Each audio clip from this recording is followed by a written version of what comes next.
Madame Jondet, vous avez la modification du règlement intérieur des accueils périscolaires. Oui, merci Monsieur le maire. Comme toutes les années, suite aux différentes observations qui sont faites sur le terrain et à l'évolution de la législation, nous sommes amenés à modifier quelques articles du règlement scolaire. L'article 2.1 sur la révision de l'accès au restaurant scolaire. Vous savez que les PAI mettent souvent de plusieurs mois avant de nous arriver. Il suffira à la rentrée qu'il y ait l'accord du médecin scolaire, donc pour que ces enfants bénéficient d'un PAI. L'article 2.3, il y a la révision des modalités de confirmation d'absence des enfants par les familles afin de sécuriser la facturation. Il faudra donc que dans un premier temps, le jour de l'absence de l'enfant, les familles préviennent le coordonnateur et que dans les 48 heures suivant le retour de l'enfant, il lui fasse part du certificat médical. Donc il faut que ces deux conditions soient remplies pour que les repas ne soient pas facturés à la famille pendant l'absence d'un enfant pour cause de maladie. L'article 3.2, l'actualisation de la proportion de produits alimentaires issus de l'agriculture biologique.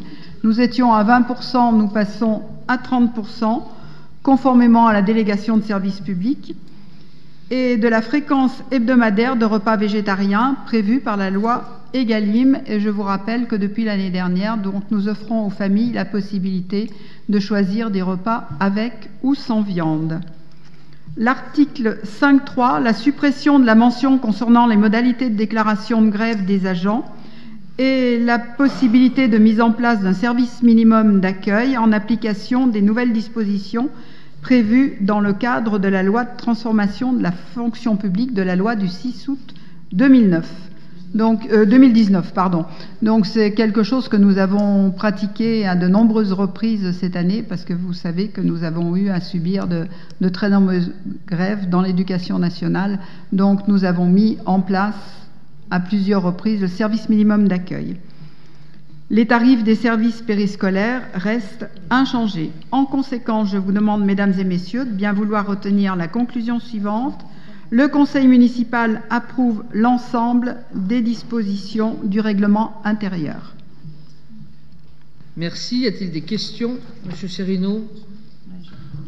Bon, comme chaque année, depuis que vous avez mis en place un dispositif payant, voilà, nous ne voterons pas cette délibération qui ne prend même pas le soin de mettre un tarif social, si ce n'est la gratuité.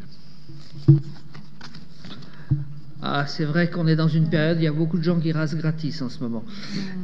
Quels sont ceux qui...